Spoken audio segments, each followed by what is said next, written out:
So welcome. Thank you all for being here. We're here to talk about standing out from the competition. Again, we don't want to sit behind a podium. It's much easier to be interactive and upfront, so I hope you don't mind. We kind of move around a little bit and keep it light and informal and interactive. I'm Dush Ramachandran. Just to give you a little bit of background, and this is Terra, Goeres, Ramachandran, my wife. We just got married last Saturday, so this is our honeymoon. Yeah, so you guys are on a honeymoon with us. How cool is that? Actually, it's pretty lame for us. But true. I mean, we did get married last Saturday. He's quite the romantic. This is our honeymoon. Yeah. Ladies, don't try to steal him afterwards. He's all mine.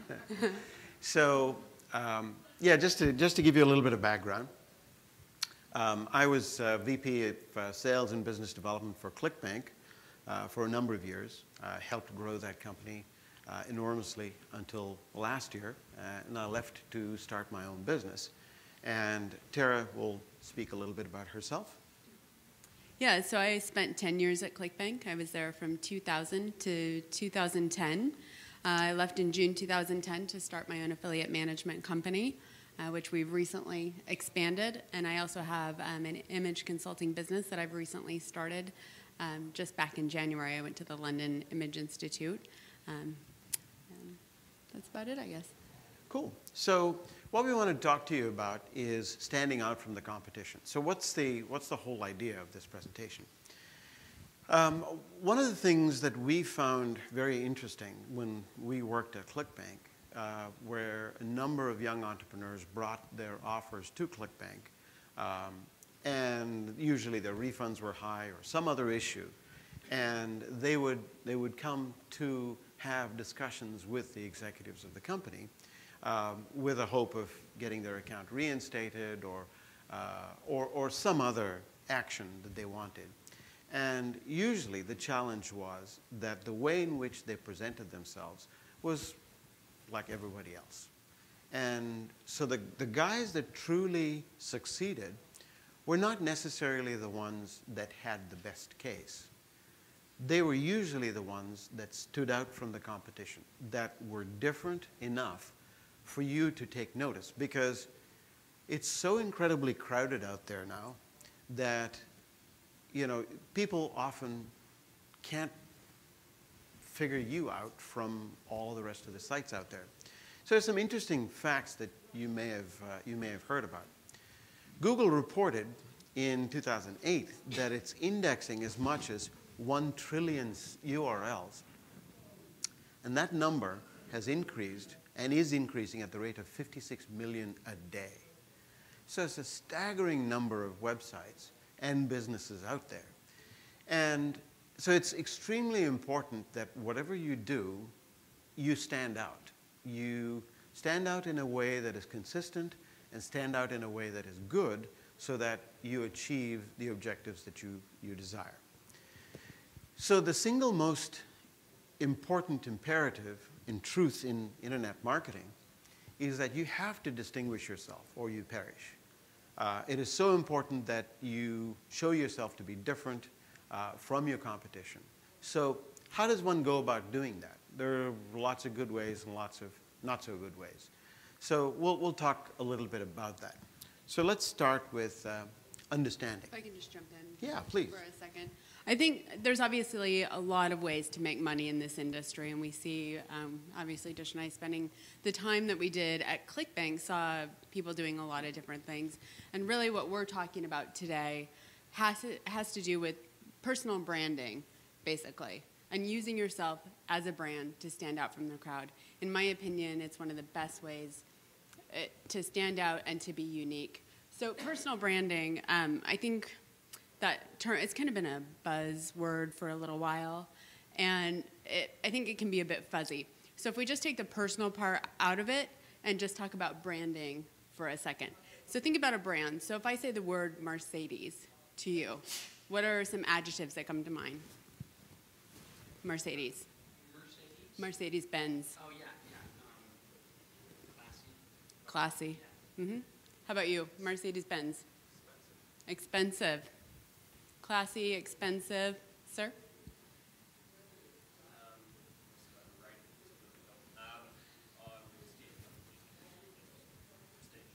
Prestigious. Any ideas? Beautiful. Exactly. Yeah. Any other unique adjectives that come to mind when I say the word Mercedes-Benz? Pardon? Powerful. Luxury. Absolutely. Luxurious. Right. So all of these adjectives that you've used to describe Mercedes-Benz, do you think that's an accident, that they just put their car out there and said, hope people like it, you know, best of luck? No, of course not. Every word that you just told me that you used to describe Mercedes-Benz is exactly what they wanted you to say. And so that's just branding. Now let's bring the personal part back to that personal branding. And that's what we're talking about, looking at yourself as a brand and what you stand for, and what are the adjectives that you want people to say, that you want your customer to say when they say your name. Is it Hamad? Yeah. So when somebody hears Hamad, Mahmoud, what are the adjectives that you want people to say? It's just sort of a rhetorical question. But what, think about it. Trustworthy. Yeah, okay. That's a good one. Yeah. Anyone else? When they hear your name, what are the adjectives that you want people to use to describe you? Kind. Kind and trustworthy? Those are good ones. Reliable. Reliable. Very Big good. one. We are going to get to that later. Any others?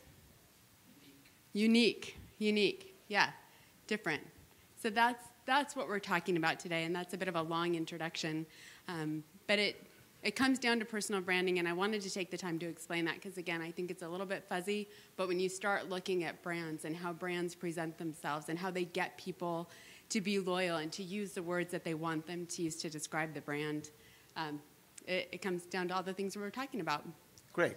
So let's start with some of the concepts that you would use to understand how you would differentiate yourself and how you would create a personal and a business brand that stands out from the competition. So the first notion that we want to talk about is understand. And when we say understand, it's basically knowing yourself. You can't begin to define your brand or your image until you understand what you stand for. And all of you, when you were asked the question, what would you like to be associated with, came up with a statement. You said unique, you said reliable, you said kind. Now, those you can take as being brand attitudes or brand qualities, your personal brand qualities. And in your business, you are the quality. You are the business. You are the brand. And your business has to reflect you. So it is extremely important that you understand what you stand for, what the business stands for, so that all of your messages can be consistent with that one thing. And it is very important to stand for something. It's very easy, and you will notice this when you think about it. You notice a lot of businesses, a lot of people define themselves, particularly politicians, you will notice, define themselves as being against something. I am against, abortion, or I am against this or that or the other thing. But it's very rare that you find that people actually define themselves as standing for something. And it's extremely important because that's a positive message that you're putting out that you will reinforce as you go along. It's important to look, dress, and speak the part. So to take your one-word thing of trustworthy, right? If you take trustworthy, everything about you, your company, your business, your website, yourself, everything has to reflect trustworthy, right? It has to be consistent right across the way. If you think about a few things, like if you walk into a law firm, right? How are their offices set up? And I'm talking about the bigger law firms, the white glove law firms. You go in, there's massive pieces of art on the wall. It's all oak paneling, beautiful views out the windows, all that sort of stuff. And oak, it's solid, dark carpeting. So it all conveys a certain message. But if you go into an ad agency of equal size, it's very different. Bright colors, chrome, glass, steel, very edgy.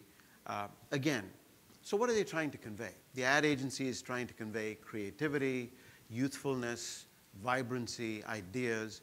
The law firm, the exact opposite. They're trying to convey solidity, stability, old, tradition, knowledge, all that classic values, right? So these are the things that subliminally influence the perception that you create in other people's minds. As you walk into the law office and you see all this, you may not necessarily be making the connection that says, oh, they've got big pieces of art, so they're clearly a big firm making a lot of money, so it's good for me. That's subliminal. It's just getting into you. Similarly, you go to the ad agency to talk about a campaign that you're planning to do. You see the edgy stuff, you're thinking, wow, these are creative people. And that's a subliminal message. So that's the whole notion of look and act the part. And this can translate to your personal self as well. And in internet marketing, if you look at the really, really big players like Frank Kern, Brendan Burchard, Eben Pagan, do these names ring a bell? Have you folks heard of these names? Okay, so these are, Frank Kern has been one of the major leaders in internet marketing. And he styles himself sort of the leader of the free internet, right? So much so that he's actually a surfer dude who lives in San Diego. He's a very relaxed, very irreverent kind of person. And that's fine. That is his specific brand image.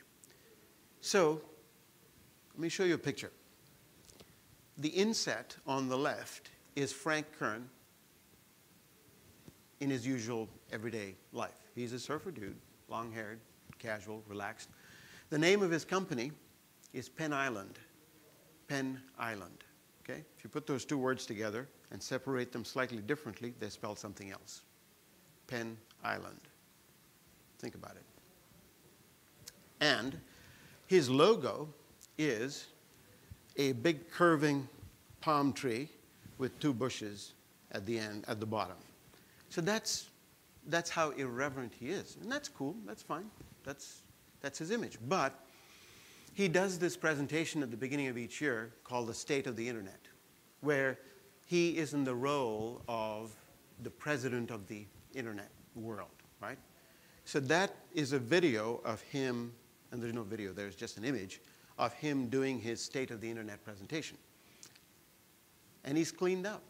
Look at his haircut, he's trimmed his beard, he's wearing a nice jacket, but there is still a nod to irreverence.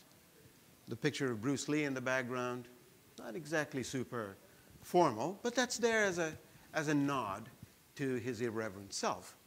But the whole notion is looking and dressing the part.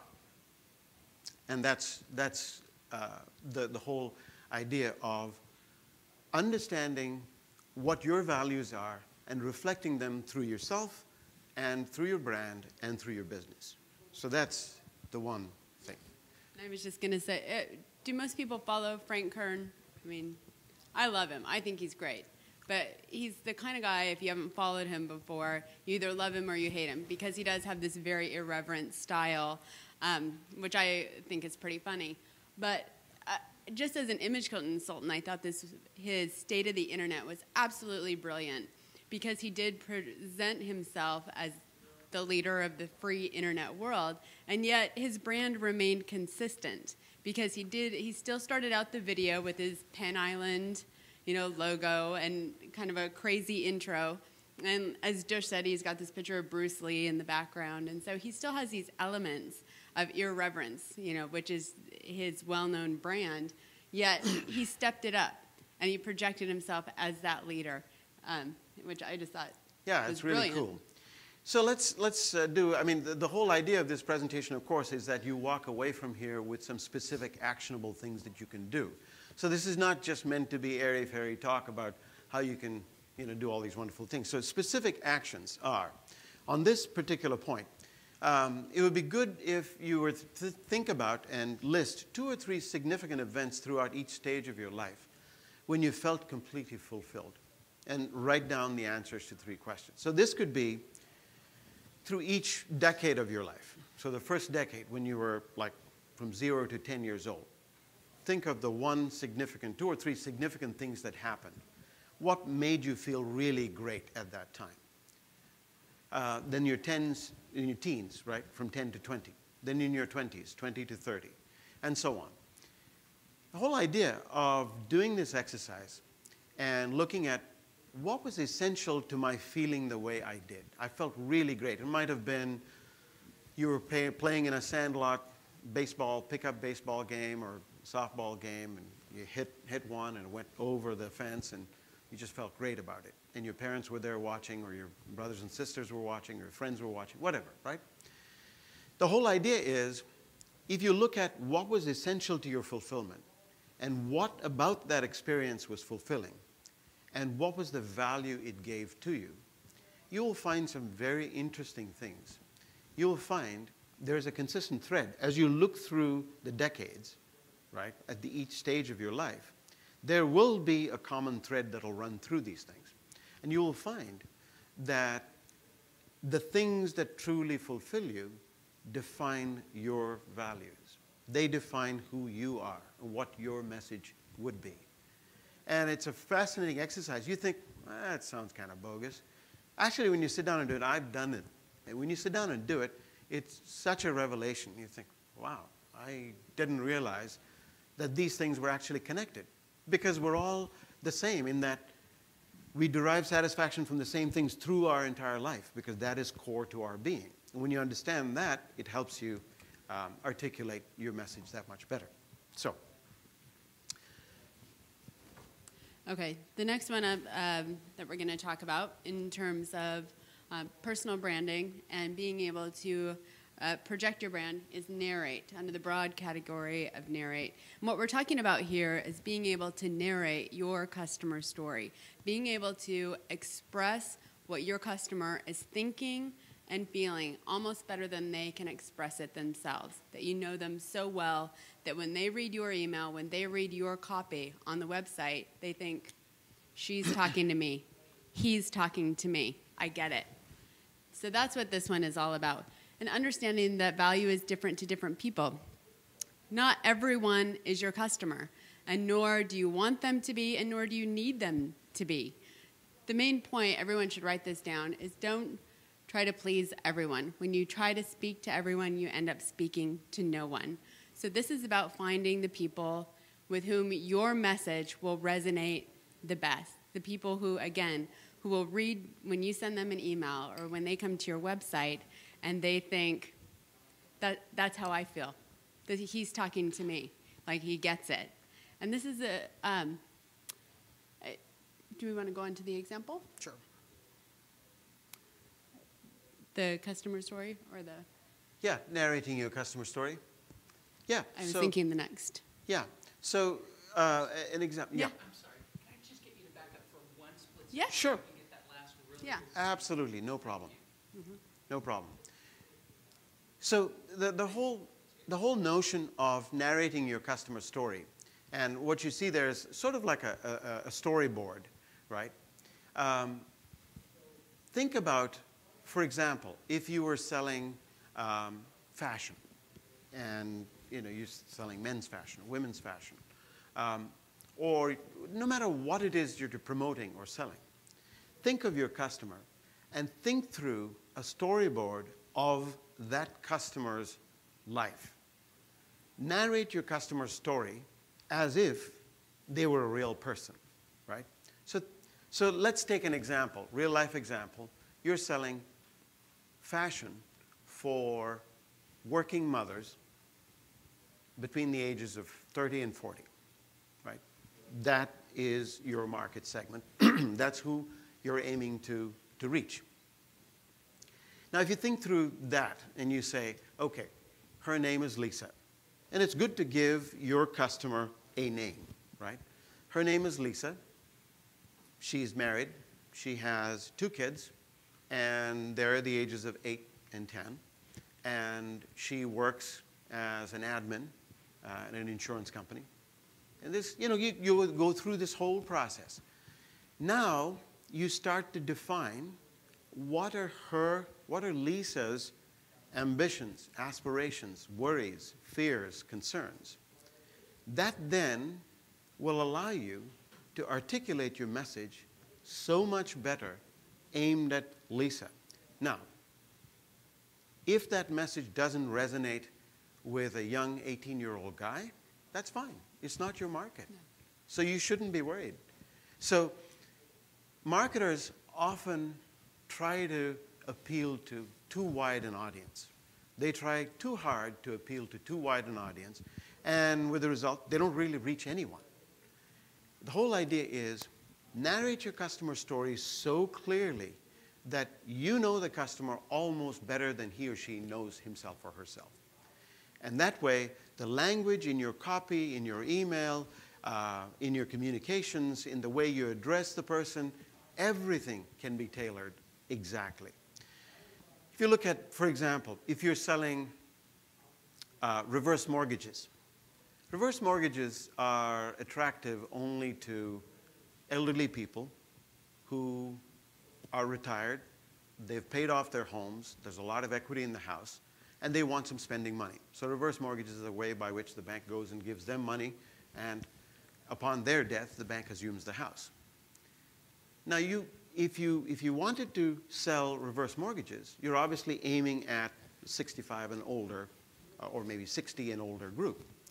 So that message, the language you use, everything has to resonate with that group of people. Using youthful language, right, that would be more at home in a club or a young, edgy cafe would not appeal to these people.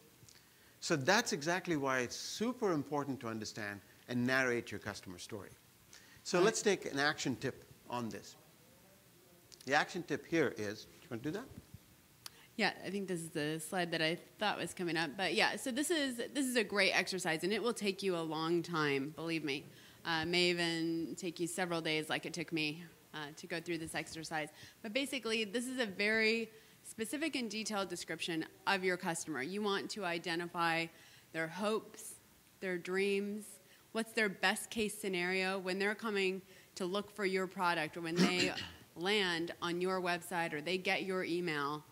What are they hoping to find? What's their best case scenario that they can walk away with? And then what are, on the opposite side of that, what are their fears?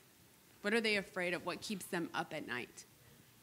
So go through this entire exercise, and I would say, well, there's a good list up there, but the main ones you want to define are certainly what their passions are, what their dreams are, what they're afraid of, what keeps them up at night.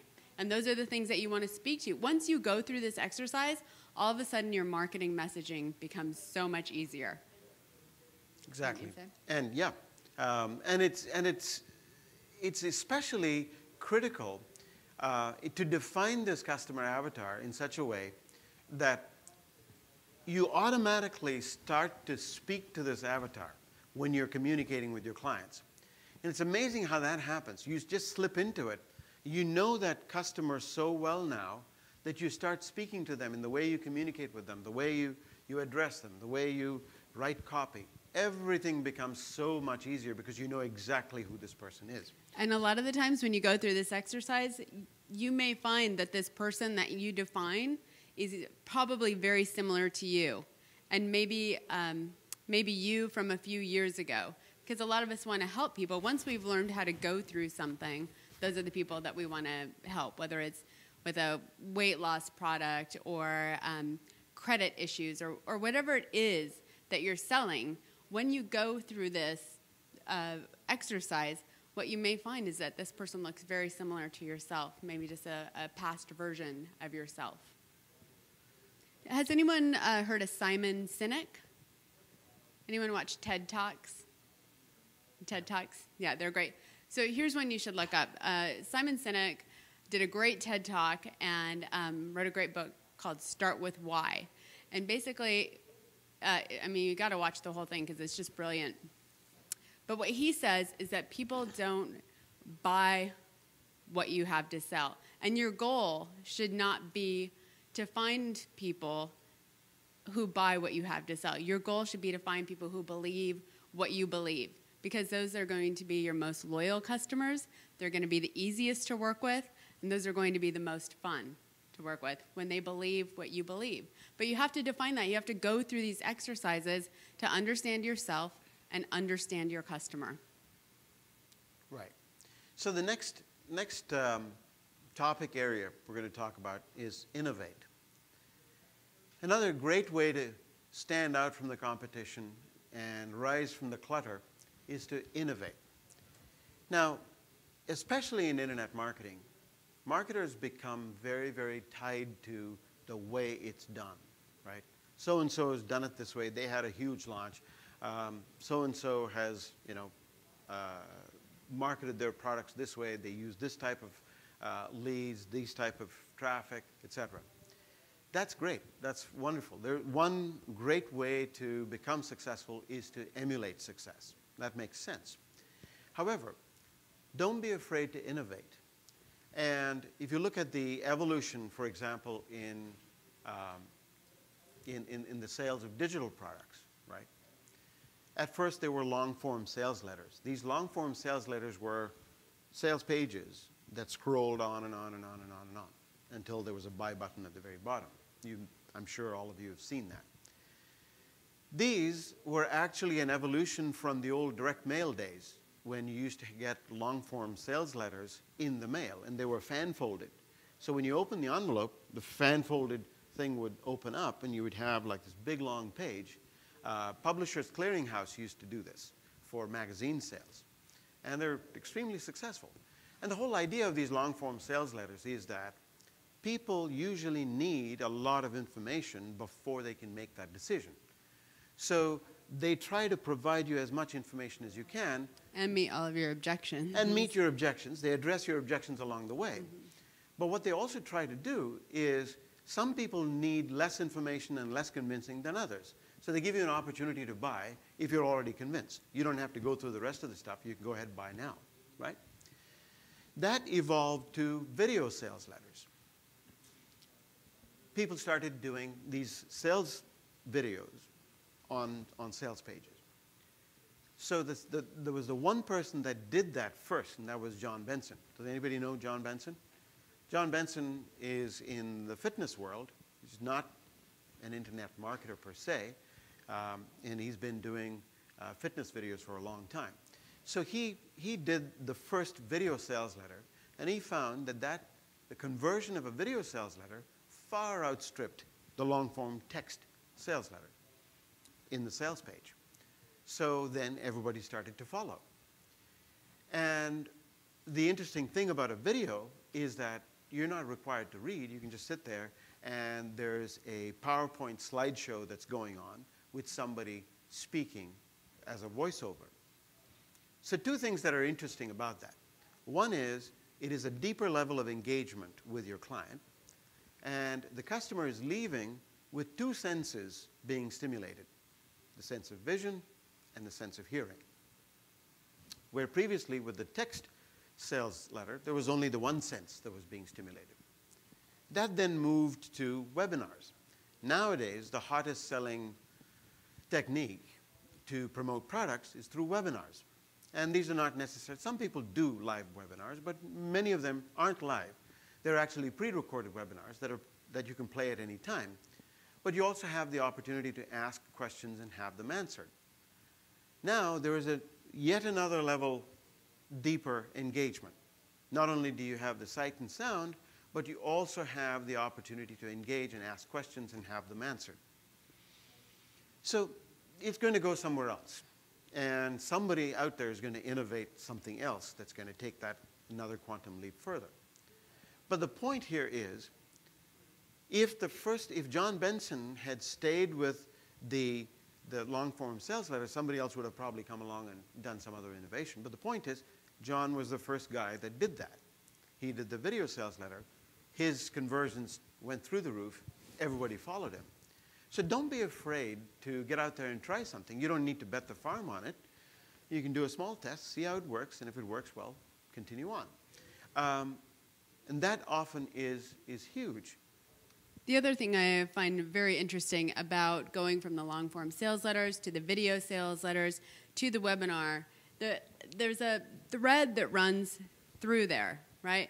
At each level, people are connecting with their customer in a deeper way. It's all about connection, and that's what we're talking about, what we talked about in the previous two, right? Being able to, first of all, understand yourself, be able to articulate what you stand for and what your own values are, what you project to the world, and then also understand your customer so that you can express to them, you know, what maybe they can't even express to themselves. But then this next part is it's leading, people want more connection. And every form there, from the long form sales letter to the video sales letter to the webinar and to whatever's next, I don't know what's next, but I guarantee you it will be a deeper connection with the customer. That's what people want. Right. And There's so much clutter out there. There is, yeah. And the important point here is innovation for innovation's sake is not necessarily a good thing. The innovation has to be consistent with your brand. As we talked about, what are your values? What is the brand image you want to put out there? What is the image of your business? So if the innovation is inconsistent with your brand image, then that strikes a discordant note. And people go, that doesn't make sense. So you know, we've talked about Mercedes as a brand and all of the brand attributes associated with Mercedes. If tomorrow Mercedes started to advertise purely on price, they said, we are cheaper than Lexus or we are cheaper than BMW, you would start to wonder, why are they doing this? This is inconsistent. It may be innovative, but if they started to advertise in that fashion, that suggests now they are speaking to a brand value that is not necessarily theirs. Price has never been an issue. If you were in the market for a Mercedes, you're probably not that concerned about the price, right? So for them to harp on the price is irrelevant. You've lost your clientele. So that's where the innovation needs to be consistent with your brand image and your values. And also in communication, you need to think in terms of how does your audience best learn? What is their best learning model? Now this is where the previous point that we talked about, the customer avatar, defining who it is that you're speaking to. If these are older people, then there's a particular model that you'd want to reach out to them with. But if this is young people, they're much more tech savvy, and perhaps you can text them the information, you can do mobile advertising, you can do mobile communications. You might not be able to do that with older people who may not have smartphones, may not know quite how to work them, and so on. So it's extremely important in that case to think through and innovate in a consistent way to your brand. So this is the flow from the long form sales letter to the video sales letter to the webinar that we talk about. And this has to be consistent. And this has created quite a consistent rise in traffic and in conversions. So it's something to think about in terms of innovation. So an action tip. Many of us tend to be afraid to ask our customers about what they like and what they dislike about what we deliver. This is key. It's amazing how much you can find out from your customers, even if you have a small number of customers. Asking them what they like and dislike about what you do for them will help you define the direction that you need to take your innovation. If what they dislike, for example, is that they don't have a way to exit off your page without pop-ups coming up all over the place asking them, do you want to leave the page? Are you sure? Are you absolutely sure? Are you dead sure? No kidding, really? And all that sort of stuff. That tends to annoy people sometimes. So if you find out that people are annoyed by that and you remove the exit pops, perhaps that might improve the customer experience. Your conversion may drop a little bit, but the customers you keep will be much happier. So it helps enormously to ask customers what they like and dislike. Give them a reward for their time and for their information, bless you. Your best ideas often come from your customers. It's amazing how they want you to succeed. Your customers absolutely want you to succeed. And if you just ask them, they will tell you how you can succeed. Okay, this next one is probably, these are all ways that you can stand out from the competition and stand out from the crowd. This next one that we're going to talk about is probably the simplest concept, except maybe the next one that we'll talk about. The next two we're going to talk about are incredibly simple, but I think probably the most rare in this industry, right. I would say. Yeah, not utilized. It's not common. Yeah. It's not common. Yeah. That's right. And this is just talking about quality of character. And I think maybe the gentleman back here, he may have stepped away said reliable. One of the adjectives that he wants people to use when they hear his name is reliability. That's the kind of stuff we're talking about here. We've been in this industry. I've been in it for 12 years now. Dush has been in it for about 8 years. And I can tell you that two of the rarest commodities in this industry and how you can stand out from the crowd so simply, so easily, is simply by being reliable and following through, doing what you say you're going to do. It's that simple. It's not rocket science, right? We're not telling you anything you don't already know. But I can tell you after 12 years in this industry, that's extremely rare, and people do stand out from the crowd. Like I said earlier, Dush and I have our affiliate management business. People that keep their appointments, people that are on the call. If we have a group call, they show up on time. Those people make an impression on us because it's pretty rare in this industry, and it's such a simple way. It's amazing the number of people who are very successful, but are extremely unreliable. You set up a conference call for, say, 10 a.m. 10 o'clock comes around. We are there at 10 a.m. at the phone on the conference line. 10 a.m. comes and goes, 10:05, 10:10, 10:15. We call them on their cell phone. Hey, you're going to join the call? Oh, yeah, I'll be there. I'll be there in a minute. 10:18, 10:19, 10:21, 10:22, they come on the call. Okay, so we've got 22 minutes that have gone by. What that says is, fundamentally, it's disrespectful, right? That says your 20 minutes doesn't matter. I was doing something else, and I'm ready now. That is a sure way to burn your relationships and a sure way to be noticed in a bad way, right, and not in a good way. So the quality of service, quality of the attitude that you bring, yeah? The professionalism. Important. I mean, it really just comes down to simple professionalism. I think this one does. The other note up there, be generous with your praise, with commissions, and with credit for work done. I would just add to that, how many people are just starting out in this industry? A lot of people new? Okay. And if you're trying to partner with more established players, one of the best ways that you can do that is by being generous with your own work, what you can do for them. I think too many people approach marketing, approach partners with the attitude of, will you mail for me? What can I get out of this? How much traffic can you send me? Right. How many clicks can you send me? Things like that. If you offer, even if you're just starting out, you always have something to offer. If you can offer to write content for their blog, offer to add some information to their website, something that you may be an expert in, something like that. Be generous with your time. Be generous with your praise. Give credit, to work done for you when people offer you the same sort of services. Right. And what's interesting also is when you offer to help people, I find it's amazing how when you go to someone and say, what can I do to help you? They could be a big player, you're trying to make an entry into the market, you're trying to look for their help. But if you say, what can I do to help? I don't have a very big list, I don't have a lot of traffic, but I would sure like to help you. What can I do? It's amazing how the whole conversation turns, and it's now in a situation where they're telling you things that they would like you to help with, and they will automatically be more predisposed to helping you.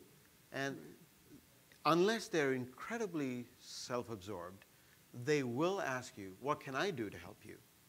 That's your perfect opportunity to tell them what you want, right? It's amazing how that works. One last point there is being present in the moment. I won't name any names, but there's a very, very, very large player in the industry that I had a meeting with some time ago. This is going back some weeks ago. And, you know, we had both flown in from 2 different places. We were meeting at a different place. And we had flown in expressly for this meeting. It was not like we were in the neighborhood and dropping in. And it was an hour's meeting. And we had both spent a lot of time. We had cleared our entire days to get there to talk about business. Through the entire meeting, this person had his phone kept buzzing and kept dinging, and he kept going through his text messages, answering them, and so on. And so my point is, wait, if you're going to do that, why bother with the meeting? We could have done a phone call. It would have been just as easy. It's so important that you're present and in the moment. It is so, so important because that is something that stands out. Common civility seems to be lost in this current day of constant, always-on communication. Everybody's got smartphones. You get Facebook updates. You get Twitter updates. You got text messages coming in. You get email coming in. You got calls. All of this happening on your phone. And there's an addiction to the phone goes bing, and you have to look at it. And when you look at it, you say, oh, it's a text message, and I better answer that. And that detracts from the level of interaction you can have with that other person. So be present in the moment, and it helps enormously. Not only does it help you from being more devoted to the discussion you're having and be able to deliver on your ideas and be able to really bring value to the meeting, but it also gives the other person the impression that, man, this person is really well prepared in the business, wanting to do business. That's such a great situation to be in. So quality of character is basically summing up. It is essentially do what you say you would do, which is extremely rare. Be in the moment, be present, and be respectful of people's time, and be generous with your praise, commission, and credit. So here's a great example. This is an offline example, so but the principle still applies. So we recently had some painting done in our house, and we called 3 people to give us bids, because I always like to find the person that's the best fit. So we called 3 people. One person, we had an appointment, and they ended up canceling the day of, left a message because they weren't sure when we were planning to have this painting done, and they didn't know if they could fit it into their schedule. So they just didn't come to the appointment. Okay, so that person's out, clearly. The second one was a national brand, drove up in, you know, a nice branded van, had the branded shirt on, looked professional. Well, sounded professional, first of all. Sounded professional over the phone. Made a great point to tell me that he's going to be on time. Our meeting was at 3:30. I'll be there right at 3:30. He repeated this a few times. So I'm thinking in my head, like, okay, great. This guy sounds good. 3:30 rolls along the day of the appointment, and this painter, no painter. 3:45 rolls around, 3:50. Finally, I call the guy to say, are we still on? And he says, oh yeah, I'm just downtown finishing up another appointment. I'll be right there. So first of all, I had to call him. He's late for the appointment after he already made the point of telling me how he was going to be on time. Then I have to call him when he's already late. So he shows up, and at this point, I'm a little bit disgruntled. So I said how disappointed I was after he had made such a point to say I'll be on time. And then he gets mad at me. He actually said, so we were standing at the door, and so she said, you know, you made such a big point about being on time, and you're about 25 minutes late. And he said, well, if you want me to leave, I'll leave. Oh, I said, okay. Well, you're here. Yeah, I'm here, but if you want me to leave, I'll leave. Well, okay, if you want to leave, you can leave. But in the end, he said, no, okay, I'll come in. Like he was doing us a favor. Right. by coming in and giving us a quote. So anyway, so that experience was done. Right, so we get that bid. The third guy comes in, very nice guy. You could just tell the sincerity and very genuine guy over the phone. He shows up right on time, not as professionally dressed as the other guy. He's actually in his painter's uniform, which is fine. I mean, that's part of his brand. He actually does the painting. He's not just the customer guy. So that's great. And a local company, not a national local brand. company. But takes the time just to speak with us, learn more about what we want, our expectations of a painting company, how much we're looking to spend, our schedule, actually asks us questions, if you can believe that or not. Seems pretty simple. But his bid actually came in higher than the previous guy. Than the national brand. Than the national brand, right. So can you imagine who we went with, though? Definitely the third guy. We ended up going with him. Yeah, even though we ended up going with a local painter who didn't have a national brand, didn't have this big logo signed car. Prices were actually higher, but his quality of character is what stood out to us. The way he attended to that appointment caused us to go with him. Those are the people. And this type of interaction happens every day, all over the world, all the time. It's just amazing how this happens. It happens all the time. We all make decisions based on that all the time. It's so simple. It's so easy. And people just don't do it. It's such an easy way to stand out from the crowd. Right. So, action tip. So, personify integrity and quality in your words and actions. Show up for meetings on time. Turn off your phone and email. Be present in the moment. Do what you say you'll do. Not hugely complex things, simple stuff, but it's amazing how often it really just isn't observed. The last point we want to talk about is express. Express appreciation. You know, one of the things that is the most powerful motivator of people is when you express how grateful you are to them. Thank you so much for taking your time, because it is an imposition. If they're spending time with you, they're making that choice over spending their time with something else, doing something else. Doing anything is at the expense of doing something else. So recognize that. And it's amazing how when you do that, it completely changes the mood of the discussion. And it's so much more positive. Show gratitude for what you have and what you've learned. And think less about what's in it for you and more about what's in it for everyone. So just expressing gratitude just takes us to another level. So few people do it. You will absolutely rise. You will absolutely stand out from the competition when you express gratitude. So just as an example, in our trip here, we were invited to 2 different dinners on Monday night, right? Right. Anyway, so these are people that we knew through ClickBank and that have been friends of ours. So we tried to make both dinners, which we did, and socialize a little bit at each one. But at the very next day, one of the first things I did in the morning was to send each of them a note and let them know how much we appreciated being invited. Even though these are, long-term friends of ours, we know them. And they're business networking dinners, so they don't really expect a thank you note. I mean, it's a big party. You're there. They probably noticed you. Maybe they didn't. But just the act of sending a thank you note saying, thank you, it was so nice to meet you, and it was good to spend time, and the people that we met there were great, and so on. And being specific about what you appreciated so much. So at one particular dinner, one of the things I appreciated, well, first of all, the guy did a wedding toast for us, so that was so nice. And the second one, just the crowd that this person had gathered was just some of the top players in the industry. So just saying, I think, calling out specifically what you appreciated and just sending that note the very next morning to say thank you. I can just about guarantee that we are probably the only people that did that. Yeah. And the notes that I got back in return, I guarantee that we'll be able to work with these people going forward and set up more deals for our clients through our affiliate management business simply because of those notes. And it's so simple. It took me probably 5 minutes to write each of them.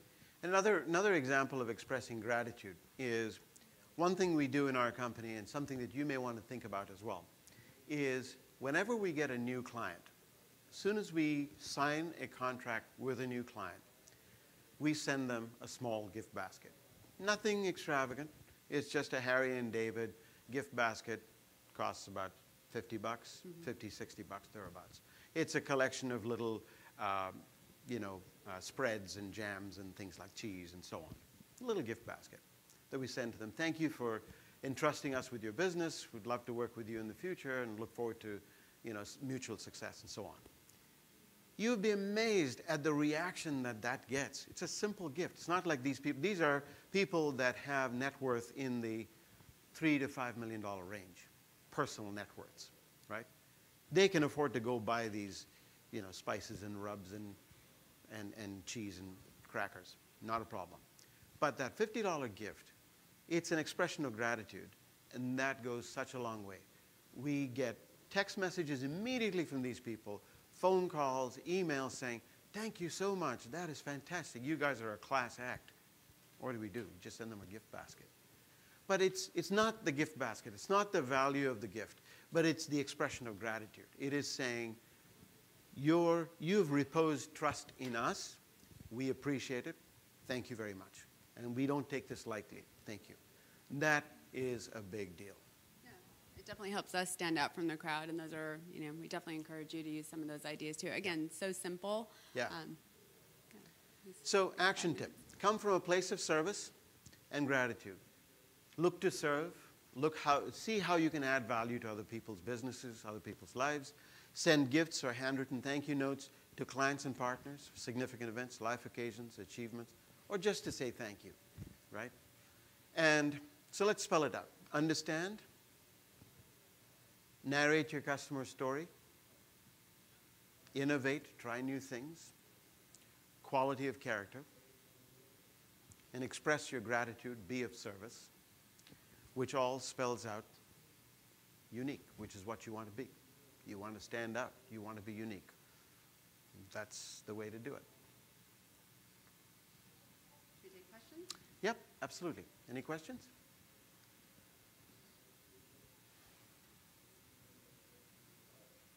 Yes. Can you tell me to put the slide back one? Sure. Absolutely, yeah. No problem.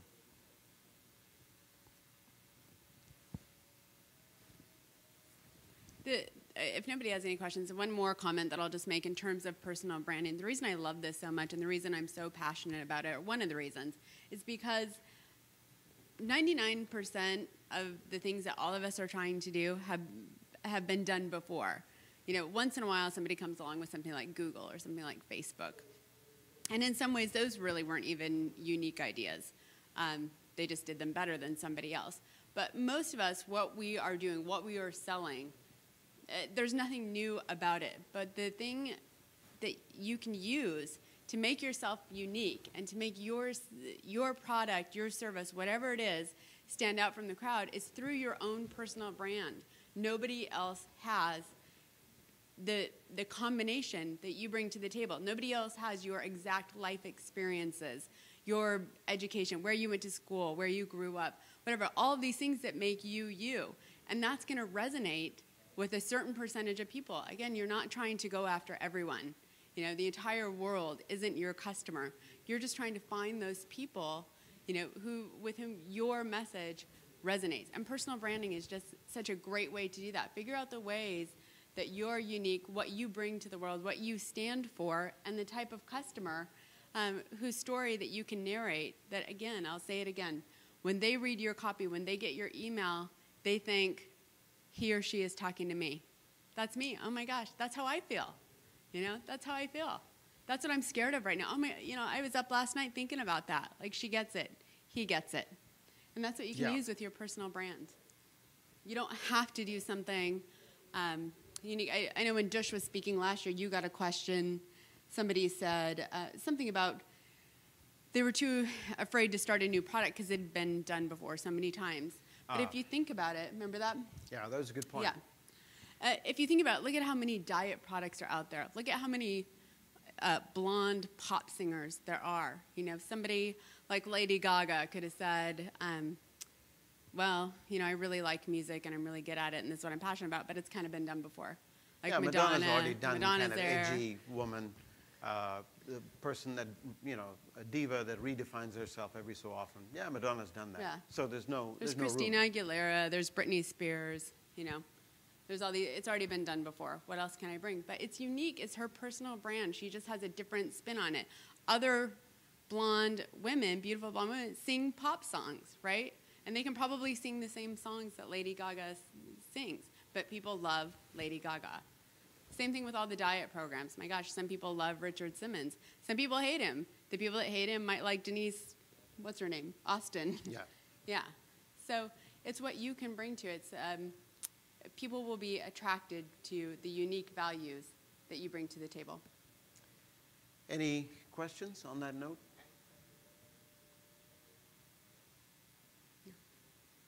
Yes. You mentioned using sort of different medium, being innovative. Right. But there's always the concern, like with the video recordings and putting them on the web, of you don't want to give away your location too much. In our situation, I run a busy site called Working Moms. Okay. And I know that our customer base and readers would very much like to see more interactions with myself and my children, especially for the tools that I'm talking about that I just used. Mm-hmm. For example, a chore chart. They'd like to see, look over my shoulder, see me create it, and they'd also probably like to see me give it to the children, and they're responding. However, there's always the safety concern. Sure, of about course, yeah. putting too much of yourself out there. Sure. How do you decide or make that judgment call when, when to put yourself out there, which is what they want, and Right. 99.99% of the time, that's a really great idea. And then The 0.01%, there is that potential risk. you want to do what's right. Which Absolutely. is probably the 99.9, but yet there's that niggling fear. How do you make those judgments? That's a very good question. Let me repeat the question for people that may not have heard it. The lady was making the point that when you innovate, one of the aspects of innovation that she was talking about is putting video information out there, specifically as related to work that you do with your children, and intended for working moms or busy moms and so on. And the challenge is that how much information do you put out? Because a lot of the legitimate readers and clients want to look over her shoulder to see what she's doing so they can learn from that. But there is also the concern about putting too much information out there, because there is that 0.01% of weirdos that you don't necessarily want to attract. So how do you make that judgment call? It's a very, very good question. Obviously what you do is you would want to preserve personally identifiable information. You would not want to put out there, for example, if you're doing a video, here's a very simple example of personally identifiable information that you don't want to put out there. If you're shooting a video, for example, of you putting your kids in the car and driving them off to school, right? And if the shot is of the car, you don't want the car's license plate to show. And if the car's license plate does show, you can use software to blur it on the video. Excuse me. Because obviously, that is public information. You can actually determine a person's address from their car license plate. Also, if you're doing anything that involves any kind of documentation that shows your home address, your phone number, of course, your social security number, any of those personally identifiable pieces of information, you want to avoid that. But so long as it shows activities that you're doing, for example, the chore chart that you talked about, the kids' chores, those are not personally identifiable. If in those videos or in those photographs, you happen to be wearing some very distinctive jewelry that only you have, then you'd want to remove that. Avoid, you might have, for example, a bracelet that has your name on it. So you'd want to avoid that. You might, if there's a shot of you, if you're not comfortable with showing your face, you don't have to. You don't want to blur it. But so far as, you just restrict it to the activities that you're doing with the kids. And again, if you don't want your kids to be identified, You can shoot from behind where you show the backs of their heads. That's okay. There's ways to do that.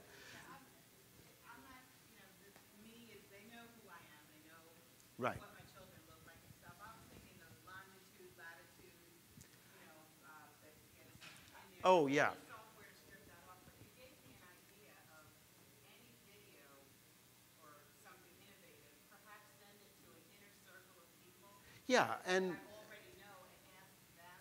absolutely. Look and see if there's any way that they can find out where we live or Yeah. anything that I might be missing with my own eyes. Absolutely. You could do that in the video, and you can also use software to strip out metadata on the video, because the video often shows information about when it was shot, the location it was shot at, and so on. So you can strip all that information out. You can clean your data so nobody knows it's completely anonymous. So you can certainly do that. You're welcome. Thank you very much. We're at time. It's been a pleasure. Appreciate your time. Yeah, Thank you. thank you for coming. Small group, but yeah, we appreciate all of you staying. So thank you very, much. very much. Have a great day.